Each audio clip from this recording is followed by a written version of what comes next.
Dobro jutro svima. Kako ste? Nadam se da ste dobro i spremni za novi radni dan.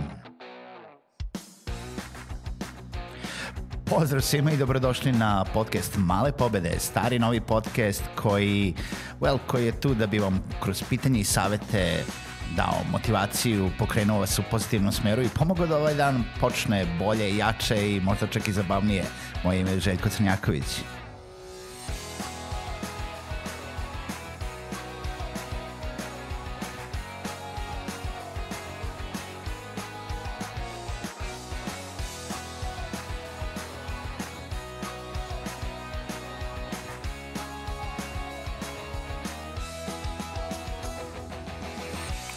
Pozdrav svima, dobro jutro i dobrodošli u novu epizodu podcasta Male pobede. Kao i svako jutro, drago mi je da ste i danas i sa ovim podcastom, da ste i danas sa mnom i nebitno da li slušate prvi put, da li ste nedavno počeli da slušate ili slušate već godinu dana unazad, drago mi je da ste tu i da slušate. Ukoliko ne želite da propustite ni jednu epizodu podcasta, ne zaboravite da se subscribe-ujete na bilo kojoj podcast platformi koju koristite na vašim mobilnim uređajima na podcast Male pobede, a ukoliko želite da postavljate pitanje, komentare ili možda predloge za teme, možete to da uradite putem komentara na društvenim mrežama ili na mail malepobede@gmail.com. Danas u epizodi pričam, tačnije želim da pokrenem jednu temu kao odgovor na pitanje koje sam zapravo dobio i tiče se o tome koje sve informacije ili koji sadržaj treba da ide na sajt jednog biznisa. Šta neki mali biznis, o čemu treba da razmišlja, kako da složi i da šta sve da kaže na svom web sajtu. Mnogo ljudi koji razmišljaju da pokrenu svoj biznis ili su pokrenuli svoj biznis, ali još nisu složili sajt ili napravili sajt, ili oni koji već imaju sajt razmišljaju da ga promene, da ga načine jasnijim, da ga načine nekako modernijim. Često dolazi u problem sa time da šta sve tu treba mi da kažemo, jer imamo toliko toga da kažemo, a zapravo možda nemamo mesta ili osjećamo da je to nerazumljivo ili želimo zapravo da kažemo mnogo više stvari nego što mislimo da korisnicima u startu treba. I na neki način jesu u pravu, na neki način jesu, na neki način nisu, objasnit ću na šta mislim. Zapravo svaki biznis prvo treba da ima svoj sajt. Prvo o čemu treba da razmišljate ukoliko nemate sajt jeste da taj sajt ima neku lako razumljivu adresu. Taj URL, naziv sajta, da bude lako razumljiv vašoj ciljnoj publici. Ukoliko je vaša ciljna publika isključivo lokalno tržište, on može da bude i neka reč na lokalnom jeziku, nebitno da li je to srpski, hrvatski, ukrajinski, kineski, nije bitno koji, ili ukoliko je vaše tržište internacionalno, može da bude i nešto lako razumljivo samo na engleskom jeziku.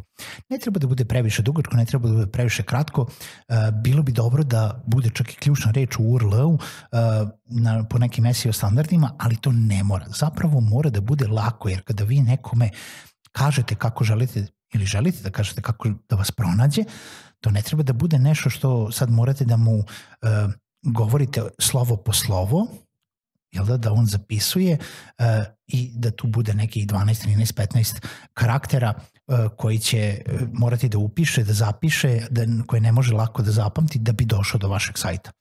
Ne, nešto što je jednostavno razumljivo, nebitno da li je to infostudhub.rs, da li je to subotica.com, da li je to solutium.rs ili bilo šta drugo, treba da bude nešto što možete lako da izgovorite i ukoliko je potrebno neko malo objašnjenje, veoma lako možete da razjasnite u reč dve.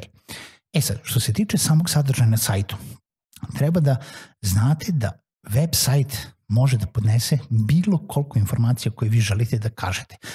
Ali ono što morate da imate jedno veoma jednostavno objašnjenje toga ko ste vi i šta radite.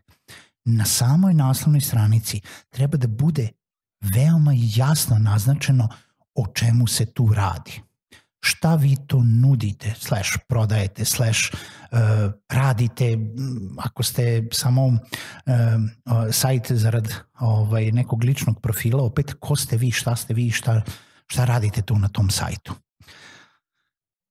Da li je to jasno? Znači, ne sad da krenete u neku opširnu priču oko toga koja može da bude u nekom drugom pasusu, na nekoj drugoj stranici o tome kako ste vi došli do tog proizvoda, nego jednostavno šta vi nudite. Prodajete cveće, usluge, rakete, šta god. Kako se razlikujete od drugih? Šta tačno nudite? Kako doći do te vaše usluge? Zatim, veoma lako istaknute ili informacije koje se lako pronađu na samom sajtu, kontakt informacije. Kako ljudi da dođu do vas?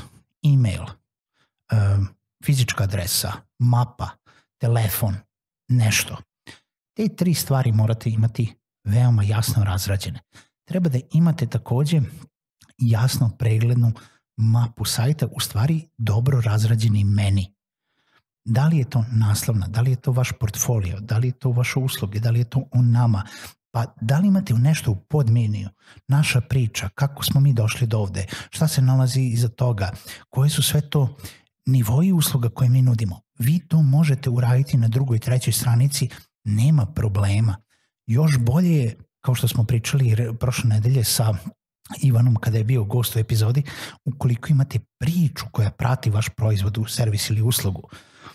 Znači, zašto je taj usluga, vaš servis, usluga poseban? Kako ste došli do toga? Kako se razlikujete od drugih? Kako rešavate nečiji problem?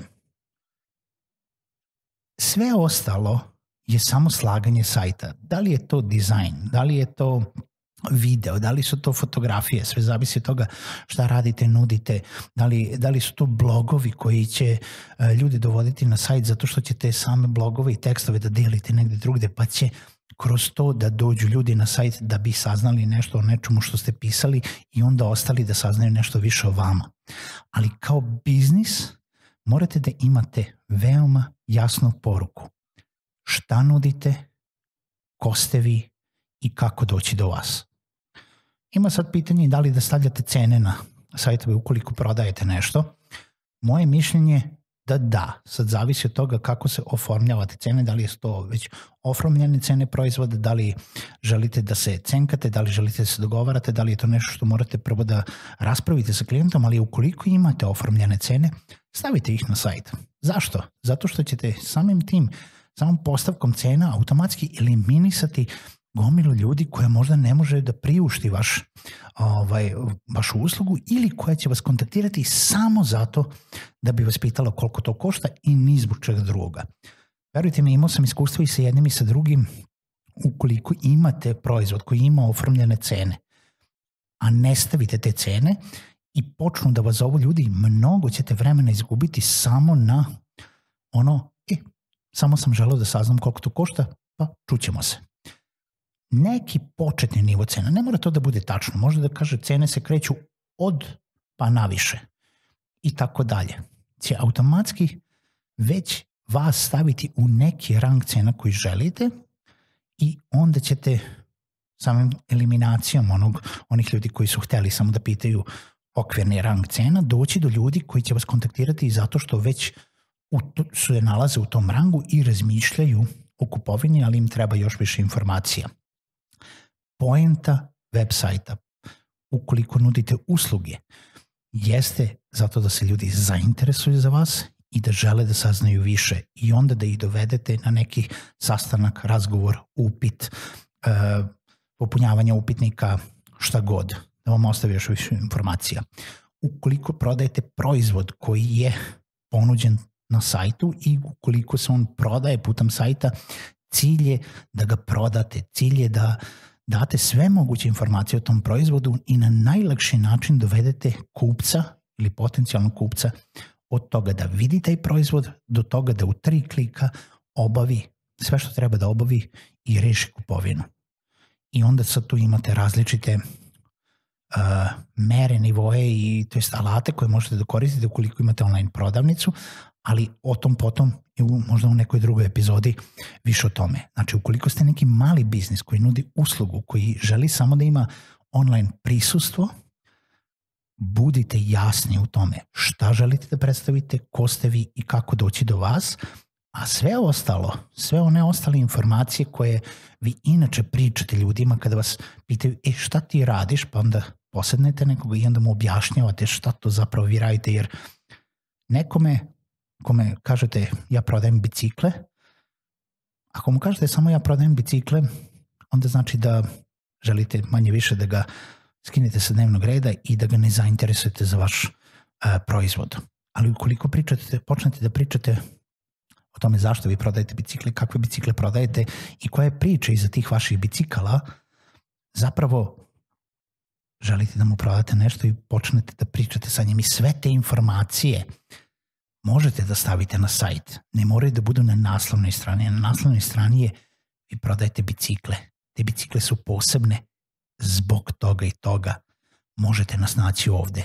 Ukoliko želite da saznate više, pročitajte više klikom na link koji će vas odvesti na stranu koja ima 10 strana teksta o tome zašto su te bicikle posebne. Ko se već zainteresuje za to, taj će pročitati to sve. To je isto tako i kada imaju ljudi explainer video. Explainer video je tu da uhvati pažnju i onda da natera ljude da žele da saznaju više, da žele da odu na website i pročitaju te više informacije, da žele da vas nazovu i da im ispričate tu celu vašu priču. Toliko u ovoj epizodi podcasta Male pobede. Čujemo se u nekoj novoj.